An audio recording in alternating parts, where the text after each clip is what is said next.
السلام عليكم ورحمة الله وبركاته. اللهم صل وسلم وبارك على سيدنا محمد وعلى آله وعلى صحابته أجمعين. بنرحب بكل مشتركينا الجداد وبنقول لهم نورتونا.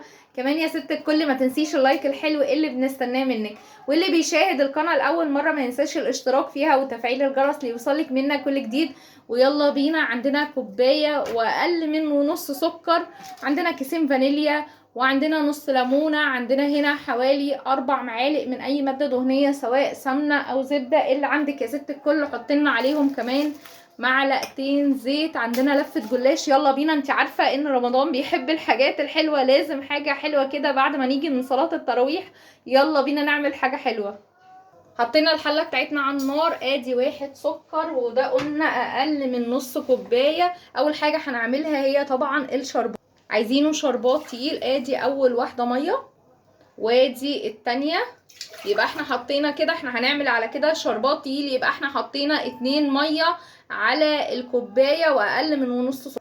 بصي بقى يا ست الكل، حلين للشربات التقيل، يا اما تعمليه قبلها بيوم وتدخليه التلاجة يبات فيها، يا اما تنقي انت خلاص ما عندكيش دلوقتي، ما عملتيش كده وما دخلتوش التلاجة قبلها بيوم علشان يصبح قوامه تقيل جدا. هتعملي ايه؟ ادينا دوبنا السكر كويس قوي، ننزل بنص الليمونه. وما بحطش الفانيليا في الشربات دلوقتي علشان الفانيليا لما بتغلي كتير ريحتها بتروح، خليها في اخر مرحله في الشربات. طيب هنعمل ايه دلوقتي؟ احنا ما عندناش شربات بايت في التلاجة، هننقي اكتر نار عاليه عندنا علشان الشربات يبقى معاكي تقيل. لازم يبقى كده على اعلى نار عندك. انا دي عندي بالنسبه لي كده دي اعلى عين في البوتاجاز، فسيبيه كده لمده ربع ساعه. يلا بينا، بصوا بقى، ده كده شربات، بس شربات خفيف جدا. عبارة عن ايه؟ انا بقى عاملاه مخصوص للحشوة اللي هحطها في قلب الحلويات بتاعة رمضان. عبارة عن ايه؟ عن كوباية ونص مية على 3/4 كوباية سكر، بسيبهم يغلوا لمدة 10 دقايق، معاهم كيسين فانيليا ونص ليمونة، وبعد كده بحطهم في التلاجة منين ما عاوز استخدم منهم، علشان بتخلي الحشوة تتماسك كده في قلب الحلويات. كمان بتخليها طعمها حلو جدا. وطبعا لو بتقدمي لحد منها وهو بياكل يعني ما يوقعش منها حاجه كده، وتبقى شكلها جميل. الحشوه جوه في قلب ايه بقى؟ في قلب الحلويات بتاعتنا. خلاص قلبنا كده، دهنا بقى الصينيه بتاعتنا كده. انا حابه النهارده اشتغل بالزبده بتاعتي، هو خليط انا بعمله ما بين ده وده، ما بين الزبده والسمنه، بيديني طعم حلو جدا. دهنا الصينيه كويس قوي من تحت، قلنا دهن الصينيه سمنه كويس قوي من تحت بيديكي شكل الحلويات حلو جدا. يلا بينا كده. خلاص احنا كده مثلا يعني حطينا ايه، يجي حوالي 5 رقات. ست السمنه جامده بتاعتي النهارده عشان هتدي صينيه البقلاوه بتاعتي طعم خطير جدا، عكس ما تكون سايحه. لا كده ريحتها هتبقى فيها قويه جدا، ريحه السمنه. وده طبعا المعروف عن الجلاش انه تبقى ريحته كده جميله وهو بيتعمل في الفرن. قدري ان اول رق كده مثلا احنا عملنا حوالي 6 رقات من تحت، يعني كده دي بس كده اول حاجة عملنا 6 ورقات. تمام. يلا بينا، دي بعد ال6 الاولانيين ننزل كمان بزيهم. كل رق بتحطيه كده بتوزعي عليه كده يعني حوالي معلقة وشويه صغيرين من ايه، من الخليط اللي احنا عاملينه. وقلنا اي حاجه موجوده عندك بنستخدمها، مش بنشرط هنا في الاكل على حاجه، اي اقدام موجود عندك استخدميه. نيجي بقى للخلطه بتاعتنا، معموله على القناه دي كده خلطه بسيطه، الفيديو موجود على القناه. حته اضافه العسل على الخلطه بيدي الخلطه طعم حلو جدا، بيخلي شكلها زي المحلات بالظبط. بصي بقى، احنا هنوزعهم كده. خدت حوالي 4 ورقات بعد ما وزعت كده، يعني وزعت الحشوة.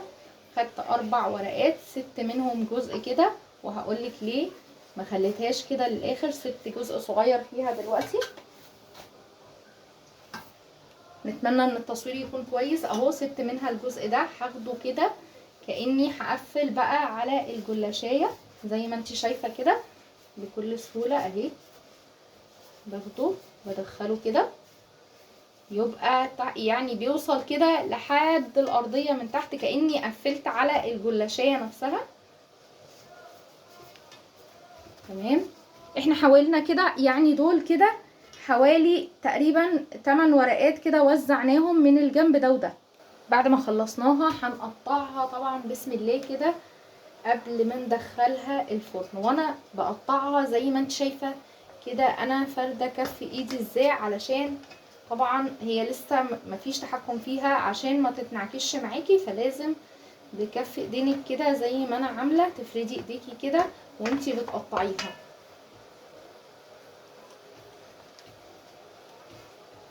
ولازم تتأكدي ان السكينة وصلت لاخر الصينية من تحت.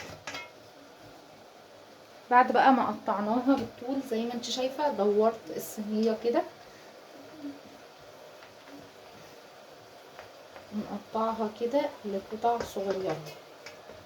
بس زي ما بقول كده لازم تتأكدي ان السكينة وصلت للاخر. تعالي بقى نشوف الشربات بتاعتنا. بصي هو كده ولسه ما بردش، بس لما هيبرد طبعا على بال ما الجلاش هيستوي هيكون تقل اكتر. طفينا عليه النار. بعد ما خلصناها كده تقطيع، هاتي بقى السمنه بتاعتنا. احنا ممكن نسيحها، لا بقولك الطعم ده اللي احنا بنعمله ده يعني ما تسيحيش السمنه للجلاش او البقلاوه، بتبقى طعمها حلو جدا، كمان بتبقى ريحتها مش قادره اقولك خطيره. يعني جربي وشوفي ايه النتيجه كده. بس طبعا انت عارفه ان الجلاش بيحب السمنه، يعني لازم كده هنعمل حاجه.